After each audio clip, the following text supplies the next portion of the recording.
Hey everybody, welcome to Bama Blind. I'm Beverly, and if you're new to my channel, welcome. And if you've been here for a while, welcome to you as well. I just want to ask if any of you like this kind of content, which I'm going to go over today, pretty reflective in the title. Give me a thumbs up. That does help somewhat in my channel, but I'm so happy to report today before I get started into the subject today. I have reached 300 subscribers and I am so happy. My whole focus on YouTube has been to reach, if I reach 3 people, if I reached 20 people, if I reached 100 people, those are people that are interested in this content. So thank you so very much for being interested in talking about blindness and kind of having a peek into what it's like to be blind or severely visually impaired, because that's what my channel is all about. So once again, welcome to everybody. And today's topic is really interesting to me because I love doing research. I love doing investigative reading, so to speak, for no particular purpose than but to learn. And one of the things that I really wanted to learn about, since I retired as a rehabilitation counselor and I worked with rehabilitation teachers and orientation and mobility instructors, I wanted to find out what are the latest statistics, what is the latest information I can find on blind people and the prevalence of injuries to blind people. What type of injuries we seem to have? Are they any different than the rest of the population? Are they pretty much excluded to the blind and visually impaired population? And I hate to report this. This is just baffling to me. The most recent research I can find, and I have looked at this over weeks and weeks and weeks, the most recent research I can find was dated in the year 2000. Some of you weren't even born then. I mean, I was born then, but you know, so many people that subscribe to my channel were in their developmental stages or weren't even born yet.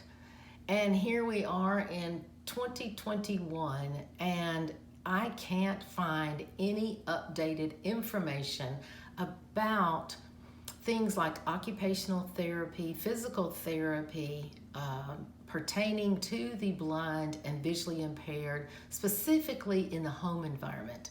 I know several months ago, I did a video on, are you considered a fall risk among the medical community? And most of us are. And that made me want to go back and say, okay, what are the risks? What are the particular physical risks of a person with a severe sight loss, depth perception problems, or complete blindness? What are our injury risks? What's the prevalency? What type of injuries do blind people maybe have more than the rest of the population? And I'm going to share with you what I found before I share with you what I know. Okay, what I found in the general literature, in the research literature, is what has been studied are visually impaired people who are over the age of 70. So that means the elderly population have been studied for, they have vision, they have some vision loss, and they are at high risk for falling. So there's a lot of information about broken hips and falling and people over 70 who have lost their vision. So that just says to me, these are people that only know how to use their eyes to move around. And so once you get to vision loss in the age of 70, now you're either restricting their mobility or you're having to come in and teach them a way not to fall. And I mean fall. The other information that I gathered is statistics on traffic. Okay, so investigating that, I thought I would find these statistics on pedestrian, walking, visually impaired people or blind people either being hit in a crosswalk or up on a sidewalk or just somewhere that is not a safe environment outside within traffic to walk. Parking lots are really, really dangerous. But no, what I found are studies that are done on visually impaired people who are driving, and the only remedy for that is to get them better prescriptions. So it leaves out the entire population of those of us who aren't qualified visually to drive. So any injury that we might have gotten, and I know there are hundreds upon hundreds of injuries out there where people are in mostly crowded environments like cities, where there have been numerous pedestrian accidents, accidents where traffic was involved, but none of that has even been investigated or reported to my knowledge. I cannot find it. The other part is for those people that are living within their home, and how can they better be safe in their home? And the literature talks about increasing their visual acuity. So it tells me that even the research scientists, the healthcare industry per se, doesn't consider blindness a condition that you can live with without physical intervention such as surgery or glasses or contact lenses or binoculars or anything like that. So that leaves the rest of us, including myself, to think, okay, who is out there helping us? Let's say that I lost my vision suddenly in, let's just say I lost it in an industrial accident. You know, I don't know the answer to this, but who in the world comes in to teach me in my home how to do those activities of daily living in the home without injury? So I got to thinking, okay, injuries they talk specifically about falls and broken hips. That's what they talk about in the literature. I know I'm put a bracelet on when I just go to get blood drawn because I have to go into a hospital setting. I'm put a bracelet on that says you're a fall risk, and I say I'm not putting that on because I am not a fall risk. So what kind of injuries am I at risk for? Or anybody that has lost significant vision or is walking around their own familiar home with blindness. I can tell you, I'm going to start from the head because I think one of the most prevalent injuries that I experience or I am in fear of is the fear of facial injuries or a head injury. And that is so, I did Google that. I did research on that. And it talks about people who have visual impairments that have traumatic brain injury, TBI. That's not what we're talking about. We're talking about people that have vision loss, whether it's glaucoma, retinitis pigmentosa, diabetic retinopathy, Stargardt's disease. It doesn't matter what the cause of your vision is in this discussion, but we're all at risk for head and facial injuries because we're walking around doing things. Most of us are not sitting in the corner spitting bubbles. We're not doing that. And I got a feeling that most of the literature that's out there either assumes that if you're not using your vision, then you can't function, period. You definitely can function. I do almost everything in my house here that any other homemaker would do. I do it so differently because I don't use my eyes for those skills. But in doing those things in my own familiar environment, the things that I found to be injurious or can cause injury to me, particularly, I move about pretty fast, I'm in a familiar setting, I do not carry a white cane in my house. Now, I would love to know if you comment on this, if you would tell me, do you use your white cane in your house to get through your house from one side of your house to the other? Now, my house is pretty big and it's pretty chopped up. I've got many different rooms, and I have big old doorways with big wide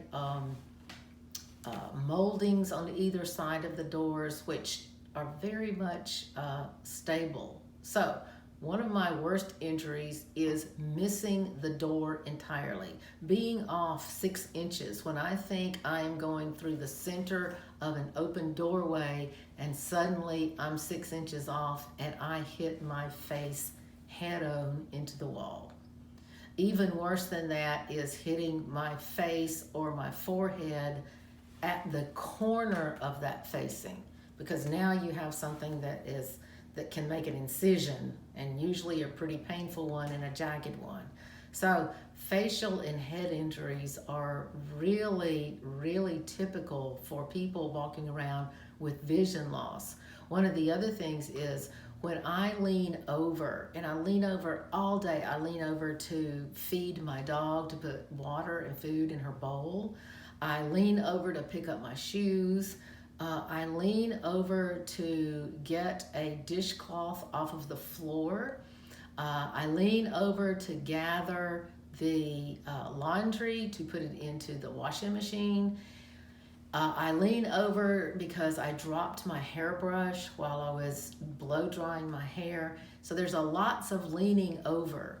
If I don't first stop and remember to explore my surroundings, particularly what's right in front of me where I'm going to lean over, I have had so many head injuries from just quickly, with all of the force that I have to lean over to pick something up, and plow, my forehead has gone into the granite countertop.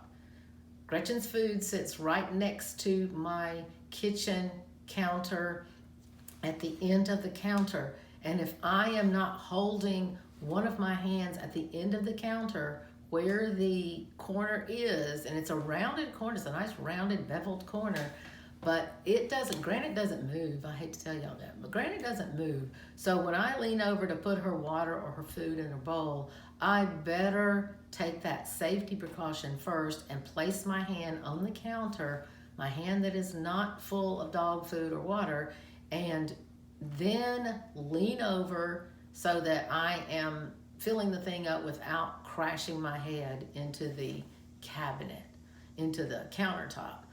Speaking of cabinets, that's one of my other injuries, facial and head injuries, is when cabinet doors are left open.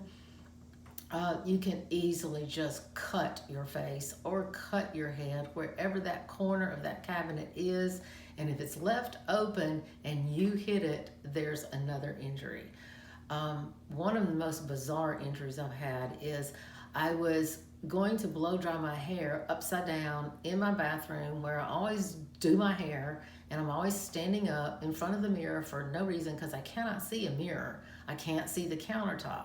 I can't see my blow dryer. So I'm in there doing that, and I lean over really quick to flop my hair down over so that I can start blow drying it upside down. But I forgot that right in front of me, I had placed a rolling portable radiator heater.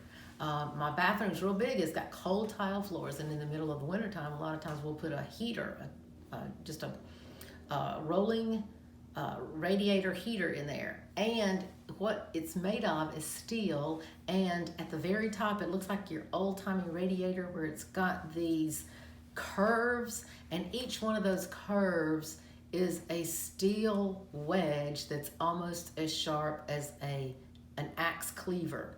So not quite that sharp, you can run your hands over it. But when you hit that thing at full force, leaning over, it completely cut my lower orbital bone face open. It just completely cut it open. I've done that not once, but at least twice, where it cut my forehead, and I probably could have used stitches, but that's a facial uh, disfiguring kind of injury.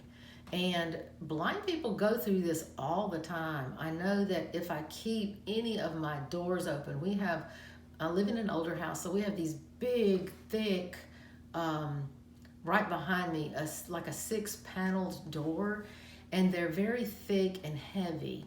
And if they are left just a little bit ajar, and I start to walk into a room, that the edge of that door where it closes, the edge of that door usually hits me midline. So not only do I get my nose and my forehead and my chin hit, it goes like right into the middle of my chest, and I typically bounce off with an injury. So if that doesn't break my nose, that doesn't go reported. Nobody is asking me what types of injuries, Beverly, as a blind person, do you experience just in your own home doing regular housekeeping, home management tasks? But that's one of them. Another one is bumping into the coffee table or the occasional table. And so many people say, well, it's been there. It stays where you put it. Yes, it does. But if you're blind or visually impaired, to me, in the way my house is set up, there is no indicator as to, I'm getting 2 feet from the edge of this coffee table. I'm getting 1 foot from the edge of this coffee table. I'm 3 inches from the edge of this coffee table. I just plow into the coffee table and hurt my shin. And I can try to go around it. So here I am just kind of eking around the coffee table. And in that case, I usually find another piece of furniture to orient myself to get past the coffee table. But the coffee table in my TV room is absolutely essential. It serves, we have lots of gatherings, and I just am not going to take it up and put it back down and take it up and put it back down. It's like 3.5 feet, almost like 42 inches wide and about 48 inches long. And it's really pretty, and it's a pretty focal point in my TV room, but that doesn't mean that I don't run into it, because unless I'm carrying a cane, which I do not carry a cane throughout my house every single day, my shins are going to run into that.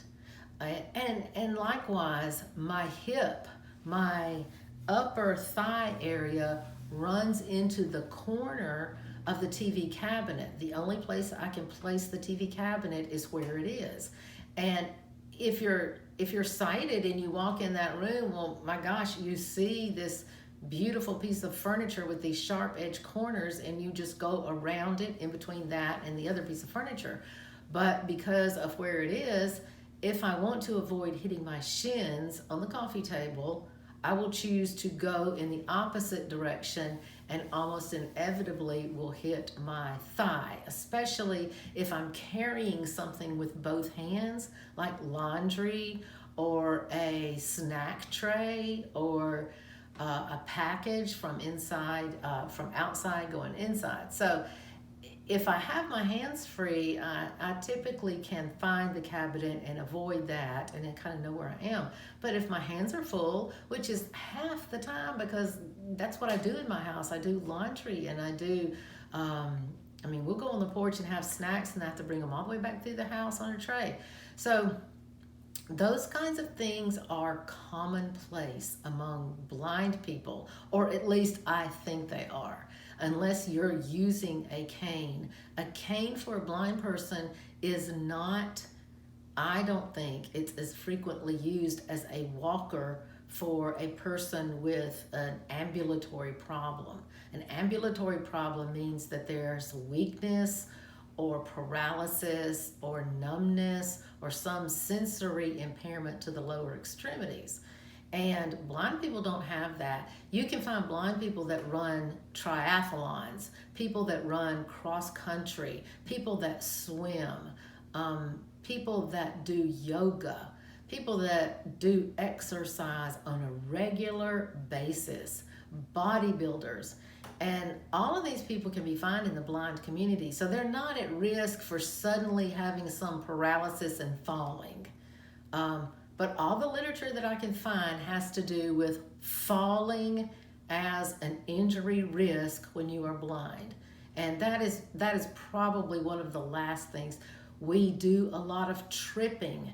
Tripping means that there is some obstacle in the way that we can't detect. So we lose our foot bearings because an obstacle has been in our way, and a lot of us will regain our footing before there ever is a fall because we aren't weak, we just can't see the obstacle.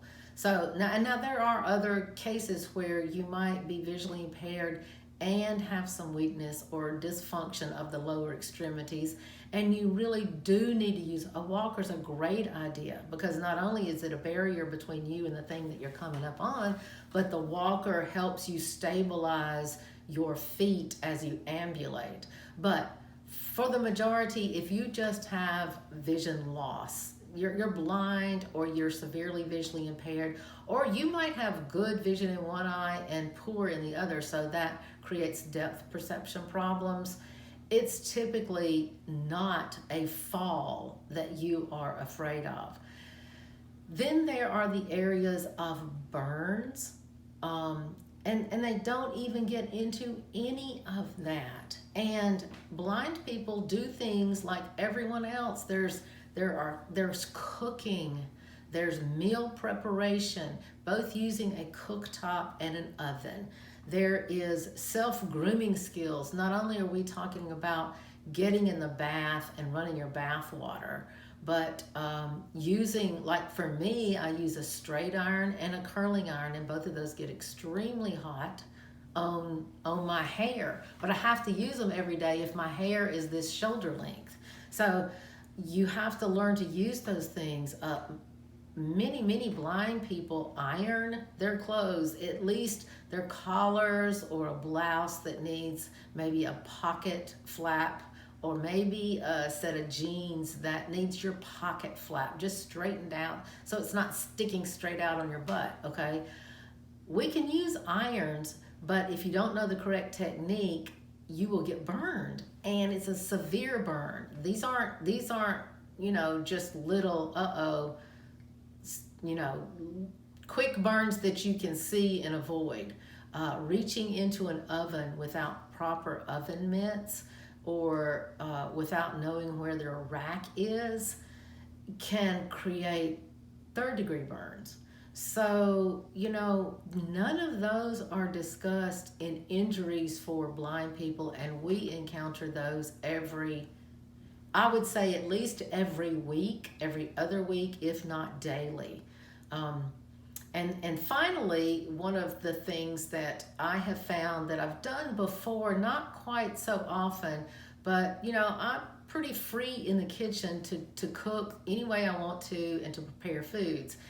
And of course, I've been blind all my life, and I have just learned these skills over a long period of time. I was not taught these skills, and I wasn't put into any specific training. Just, I had to learn them myself as my vision got worse and worse. But using knives or cutting can be extremely dangerous for people, injuries inside the home if you're visually impaired. And that doesn't mean that you can't use a knife very proficiently. There are chefs, 5-star chefs, that are blind. And I know one of my given tasks that I have to do when we get together to cook is chop up the onions, because I can close my eyes. I don't need my eyes to cut. And everybody else I know that works in my kitchen, and that's a lot of people, they must use their eyes to use any knife, to cut anything. So you can learn techniques to cut very precisely, and I can cut tiny little pieces and slivers of onion and garlic and spices and all that thing using the right size knife and a very sharp knife. And I can cut meats. I can cut a whole chicken, and divide it into 8 pieces. Of course, I'm from the South, we're born learning that, whether we're blind or sighted. So that's all tactile. That's not a visual task. The general population believes it to be a visual task, but if you can touch it, you can basically try to do it. But one of the injuries that is common among blind people, because we try to do things in our home, very rarely do we have teachers that come into our home other than to do an assessment and maybe give you some global tips. But you typically don't have a teacher that's there with you long enough for you to learn a specific skill very proficiently. They introduce you to a technique and they say, practice, you're on your own. So cuts are another injury that I see us having as blind individuals. But the biggest shocker of this whole video that I'm doing today is the fact that when I tried to find literature on this, and me being from this field, me working around orientation and mobility instructors and rehabilitation teachers, and being a counselor for the visually impaired, I'm just shocked to find out that this is a whole aspect of the medical community, and I'm going to say medical here, not educational, but medical community, that has been overlooked. Because if you don't use your vision to do it, if your vision is not correctable, if you're not in an elderly population, which has a whole different funding resource and a whole different set of limiting criteria. But if you don't fall into those categories, you're kind of put into a category, well, we haven't even gotten to you yet, you population of visually impaired people who function as homemakers and parents and children of parents who work. It's just not there. And so I want to ask if any of you, I would love to share this information with anybody that would even give me another perspective, because the point of my video is from my perspective. I can't find other information that specifically focuses on how to avoid injuries in the home if you are blind or visually impaired without correcting your vision. We're talking about doing things without your eyesight, without using corrective vision, because what I found is if they can't correct your vision, then you're out of that study. If you weren't the driver of that car about traffic and visual impairments, then you're out of that study. I can't find studies on pedestrian injuries or injuries like myself. I would think it's a traffic injury when I go out to my car and I open the car door and I hit the socket of my eye on the corner of the car door, because I have not reached up to touch it to find out where it is, or hit my head on the roof of the car because I'm used to my roof of the car being higher than my head, and then I'm getting into somebody else's car and it's lower. So that's a car-related injury, but none of those kinds of things are counted in any studies that I can find. And if you can prove me wrong, I'm welcomed to hearing any rebuttals to my argument that we are grossly estimated, we're undermeasured, we're underutilized, we're underserved. So please, if you like this kind of content, give me the thumbs up. I need to know if you like this, and please, even if you don't want to do that, comment anonymously, leave your leave your information. Share it to a Facebook group and then let me know that you did, and I will go and see what the comments are in that particular place, because I really want this dialogue to continue, because I see it as being one that's really, really important.